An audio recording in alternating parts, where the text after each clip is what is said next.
हिंदू समाजावरील हल्ल्यांविरोधात एकजूट होऊन मानवतेच्या रक्षणाचा निर्धार करा. आमदार किशोर जोरगेवार म्हणाले, हिंदू समाजावर सातत्याने होणाऱ्या अत्याचार आणि हिंसाचाराच्या घटना केवळ हिंदू समाजाचाच नव्हे तर मानवतेचा अपमान आहेत.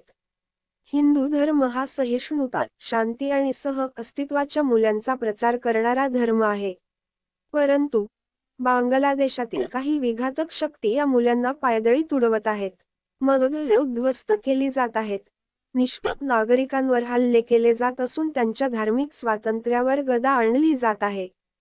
हे सर्व मानवी हक्कांच्या आणि धर्मनिरपेक्षतेच्या तत्वांच्या पूर्णतः विरोधात असून, हिंदू समाजावरील हल्ल्यांविरोधात एकजूट होऊन मानवतेच्या रक्षणाचा निर्धार करा, असे आवाहन आमदार किशोर जोरगेवार यांनी केले आहे. बांगलादेश येथे हिंदू समाजातील नागरिकांवर होत असलेल्या हल्ल्यांच्या विरोधात आज चंद्रपुरात सकल हिंदू समाजाच्या वतीने निषेध मोर्चा काढण्यात आला होता. या मोर्चात भारतीय जनता पक्षाचे आमदार जोरगेवार यांनी सहभाग नोंदवत बांगलादेशातील घटनेचा निषेध केला. दुपारी 3 वाजता शहरातील गांधी चौक येथून या मोर्चाला सुरुवात झाली. सदरहू मोर्चा घोषणा देत शहराच्या मुख्य मार्गाने जिल्हाधिकारी कार्यालयावर धडकला. यावेळी जिल्हाधिकारी विनय गौडा यांना निवेदन देण्यात आले. प्रसारमाध्यमांशी बोलताना जोरगेवार म्हणाले की, आम्ही येथे एकत्र येऊन या घटनांचा तीव्र शब्दांत निषेध करत आहोत.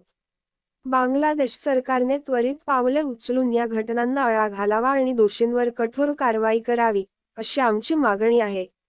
तसेच या देशातील हिंदू बांधवांना सुरक्षा आणि सन्मानाने जगण्यासाठी योग्य वातावरण उपलब्ध करून दिले जावे, असे ते यावेळी म्हणाले. सुवर्ण भारत न्यूज किरण घाटे विशेष